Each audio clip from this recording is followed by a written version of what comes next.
ইরানের যুদ্ধবিরতি চললেও থামছে না কূটনৈতিক টানাপোড়েন। সংঘাত বন্ধে এবার যুক্তরাষ্ট্রের কাছে 14 দফা প্রস্তাব পাঠিয়েছে তেহরান। পাকিস্তানের মধ্যস্থতায় পাঠানো এই প্রস্তাবে জানানো হয়েছে সাময়িক যুদ্ধবিরতি নয়, 30 দিনের মধ্যেই সব সমস্যার স্থায়ী সমাধান চায় ইরান।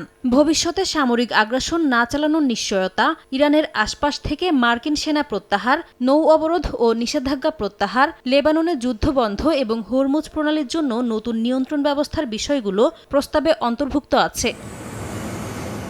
তবে ইরানের প্রস্তাব গৃহীত হওয়ার সম্ভাবনা নিয়ে সংশয় প্রকাশ করেছেন মার্কিন প্রেসিডেন্ট ডোনাল্ড ট্রাম্প। বলেন, নতুন প্রস্তাব পর্যালোচনা করে সিদ্ধান্ত পরে জানানো হবে।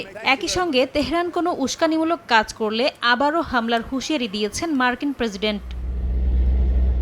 এদিকে যুক্তরাষ্ট্রের সঙ্গে আবারও যুদ্ধের জন্য প্রস্তুত বলে জানিয়েছে ইরানের Islamic Revolutionary Guard Corps IRGC।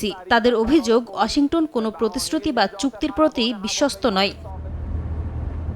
এমন পরিস্থিতিতে হরমুজ প্রণালী নিয়ে নতুন আইন তৈরি করতে যাচ্ছে ইরান। দেশটির পার্লামেন্টের ডেপুটি স্পিকার বলেন, এই আইনে ইসরায়েলি জাহাজ প্রবেশ পুরোপুরি নিষিদ্ধ করা হবে।